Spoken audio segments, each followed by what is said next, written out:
స్థానిక సారంగధర మెట్ట నుంచి సువిశేషపురం వరకు ఉన్న ఇందిరా సత్యనగర్ పుంత రోడ్డులో అక్రమణల తొలగింపులో బాధితులకు అక్కడే స్థలాలు కేటాయించి ఇళ్లు నిర్మాణం చేయాలని కాంగ్రెస్ రాజమహేంద్రవరం పార్లమెంట్ కోఆర్డినేటర్ టీకే విశ్వేశ్వరరెడ్డి నగర పాలక సంస్థ కమిషనర్ రాహుల్ మీనాకు విజ్ఞప్తి చేశారు.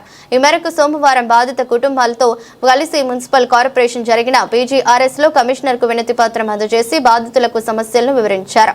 అనంతరం టీకే విశ్వేశ్వరరెడ్డి మీడియాతో మాట్లాడుతూ గత 50 సంవత్సరాల నుంచి అక్కడే నివాసం ఉంటున్న 110 కుటుంబాలకు తీరని అన్యాయం జరిగిందని ఆందోళన వ్యక్తం చేశారు. చాలా మంది నిరుపేదలు అక్కడే పక్కా గృహాలు కట్టుకుని నివాసం ఉంటున్నారని, ఇంటి పన్ను, కరెంటు, కుళాయి కనెక్షన్ కూడా వేసి డబ్బులు వసూలు చేస్తున్నారన్నారు.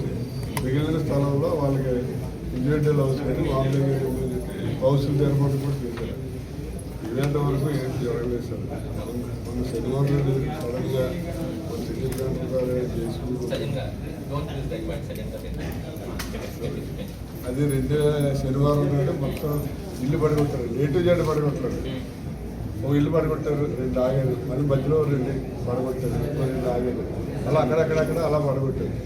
వీళ్ళకి ఏంటంటే 23 తర్వాత మేము మొత్తం తీసేస్తాం, వెళ్ళిపోండి అని చెప్పి వాళ్ళకి నోటీసు వాళ్ళు చెప్పారు. వాళ్ళకి చెప్పారు. ఇప్పుడు మనం అనేది ఏంటంటే ఏదైతే రాబంద్ చైర్మన్గా ఒక చైర్మన్ జరిగింది, అలాగే మున్సిపల్ చైర్మన్గా ఈశ్వరరెడ్డి గారు వచ్చారు.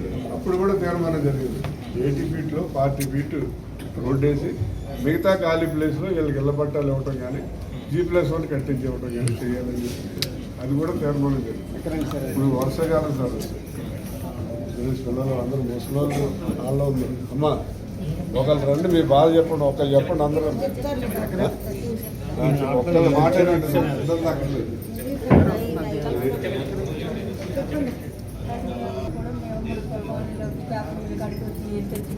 అక్కడ సొసైటీ సార్ అవన్నీ ఎన్నో బాధలు పడి ఉన్నాం సార్. ఉంటే మరి అక్కడి నుంచి మాకు ఇంటి పని చేసేది సార్, కరెంట్ ఇచ్చేది సార్.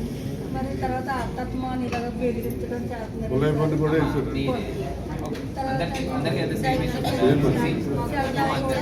సార్ నా వేరు కన్నా తెస్తే పట్టించుకోలేదు. ఈ విషయంలో లాస్ట్ 6-7 months నుంచి కంటిన్యూస్లీ మనం మల్టిపల్ టైమ్స్ టీమ్ పంపించి ఒక్కొక్క ఇంటికే ఎవరెవరు ఎలిజిబుల్ ఉన్నారో, ఎవరెవరికి పట్టా ఇచ్చాము, ఎవరెవరికి డిజిట్ కాల్స్ ఉన్నాయి, అన్ని వెరిఫికేషన్ చేసిన తర్వాత మనం అందరికీ నోటీస్ రిటర్న్లో ఇచ్చాము. అన్ని కాపీ మన దగ్గర ఉన్నాయి, మన దగ్గర ఉన్నాయి, మీ దగ్గర కూడా ఇచ్చారు. అందరికీ వెరిఫై చేశారు. కొంతమంది జెన్యూన్గా ఎలిజిబుల్ ఉన్నారు, ఎవరెవరు ఎలిజిబుల్ ఉన్నారో వాళ్ళకి మనం పట్టాస్ కూడా ఇచ్చి షిఫ్ట్ చేస్తాం. ఇప్పుడు కొంతమంది డౌట్ ఇక్కడ ఉన్నాయో మనం అదే కూడా మల్టిపల్ నోటీస్ 3 times ఇచ్చిన తర్వాత మనం ఇక్కడ తీసుకుంటాం. అన్ని నోటీస్ మనం మల్టిపల్ టైమ్స్ ఇచ్చాము. వేరే టైంకి నోటీస్ ఉన్నాయి, మొత్తం 5 ఒక అప్లికేషన్ వచ్చింది. ఆ తర్వాత మీరు అదే అడిగారు కదా, కొన్ని మధ్యలో మనం వద్ద సామ్ హౌసెస్ అదే స్పెసిఫిక్ కేసెస్ ఉన్నాయి. ఈ పర్సన్ ఆర్ ఎలిజిబుల్ బట్ అక్కడ లేఅవుట్ రెడీ అవ్వలేదు. లేఅవుట్ ఇక్కడ రెడీ అవ్వలేదు, అక్కడ మనం కొంచెం డిలే అవుతుంది. ఇక్కడెక్కడ లేఅవుట్ రెడీ ఉన్నాయి, ఇమీడియట్గా మీకు అక్కడ ప్రొవైడ్ చేస్తాము లొకేషన్. అప్పటి వరకు ఉంచండి.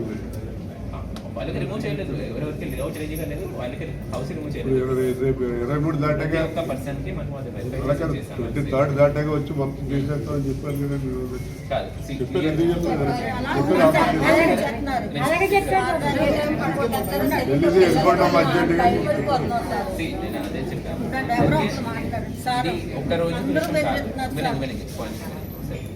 ఒక్కరోజు కేసు కాదు, మనం మల్టిపల్ టైమ్స్ చెప్పాము. లాస్ట్ 5-6 months నుంచి ఇది రిమూవ్ అవుతుంది. కంపల్సరీ కంప్లీట్ అయిన తర్వాత ఎవరెవరు రిమూవ్ చేయలేదు, అదే ఫోర్స్ఫుల్గా. ఇప్పుడు మెయిన్ సమస్య ఏంటంటే 80 అడుగులు పొందులు వచ్చారు.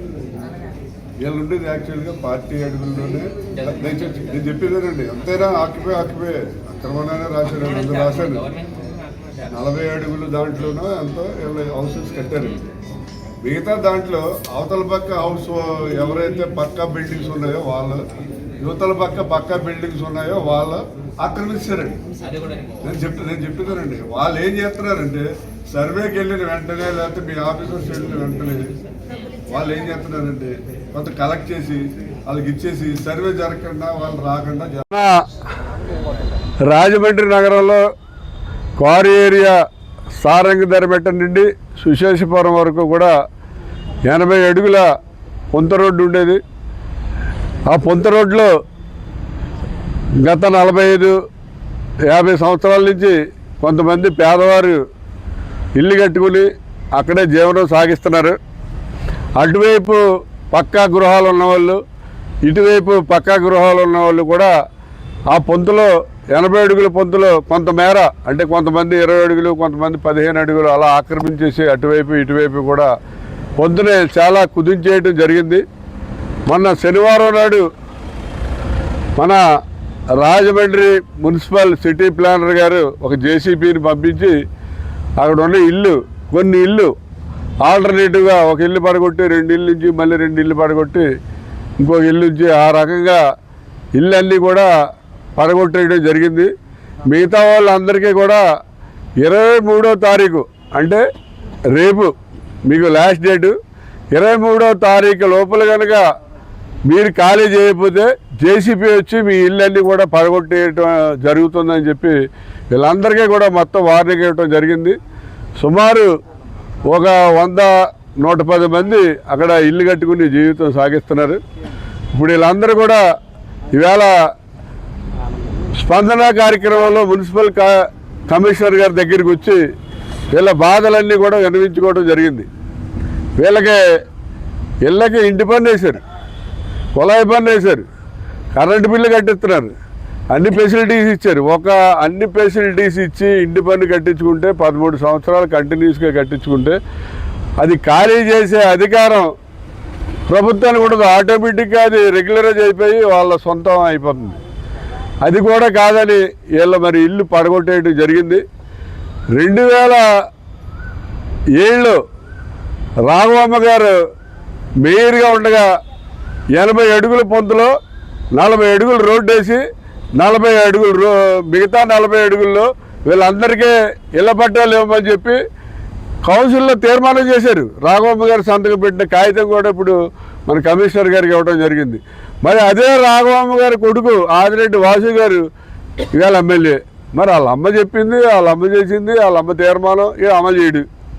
మరి ఇవాళ అదే విషయం మీద ఇక్కడ కమిషనర్ గారికి వచ్చి చెప్తే ఆయన చాలా బాగా స్పందించి ఏమంటే నేను మొత్తం సర్వే చేయించాను, ఎలిజిబిలిటీ ఉండి ఎవరెవరైతే ఉన్నారో కొంతమందికి ఇందులో ఆల్రెడీ మరి టిట్కో ద్వారా కానీ లేదా బాంబేలో కానీ కొంతమందికి ఇల్లు వచ్చినాయి.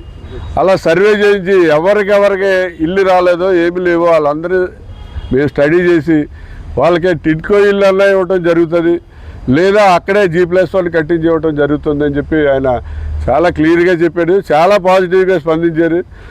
ఉన్న ఇల్లు ఏవి కూడా మేము పడగొట్టమని చెప్పి ఆయన హామీ ఇవ్వటం జరిగింది. ఎందుకంటే ఇప్పుడు వర్షాకాలం ఈ ఇల్లు పడగొట్టేస్తే 2-3 ఉన్న కుటుంబంలో ఇంకొకటి కుటుంబంలో పెట్టుకోవాలంటే ఆవిడ పెట్టుకోడు. కన్న కొడుకు కానీ కూతురు కానీ వీళ్ళు తీసుకొచ్చి ఇంట్లో పెట్టుకునే పరిస్థితి లేదు. అందువల్ల కమిషనర్ గారు నేను సర్వే చేయించి మొత్తం సమర్పమైన రిపోర్టు తెప్పించి ఆ రోడ్డు 80 అడుగుల రోడ్డు అంత అవసరం లేదు, అక్కడ 40 అడుగులు సరిపోద్ది కాబట్టి మాస్టర్ ప్లాన్లో కూడా దాన్ని 40 అడుగుల రోడ్డుగా మార్చి ఎవరెవరికి మనం అక్కడ పట్టాలు ఇవ్వడానికి అవకాశం ఉంటుంది, లేదా G+1 కట్టి ఇవ్వడానికి అవకాశం ఉంటుంది, లేదా టిట్కో హౌసెస్లో ఇవ్వడానికి ఎవరైనా ఇష్టంగా ఉండి వెళ్ళిపోతే వాళ్ళకి టిట్కో హౌసెస్లో వాళ్ళకి ఇల్లు ఇవ్వడానికి అవకాశం ఉంటే వాళ్ళకి ఇస్తామని చెప్పి చాలా స్పష్టంగా అందరూ పత్రిక మీడియా సోదరులు ఎదురుగుండా వీళ్ళందరికీ కూడా హామీ ఇవ్వడం జరిగింది. అందువల్ల డెఫినెట్గా వీళ్ళందరికీ కూడా న్యాయం జరుగుతుందని ఆశిస్తున్నాం. వీళ్ళకి ఏమాత్రం అన్యాయం జరిగినా అన్యాయంగా వీళ్ళ మీదకి ఎవరు వచ్చినా సరే వాళ్ళు ఎంతటి వాళ్ళైనా సరే ఊరుకునే పరిస్థితి ఉండదు. వీళ్ళకి మాత్రం తప్పగా న్యాయం జరుగుతుందని చెప్పి నేను ఆశిస్తున్నాను.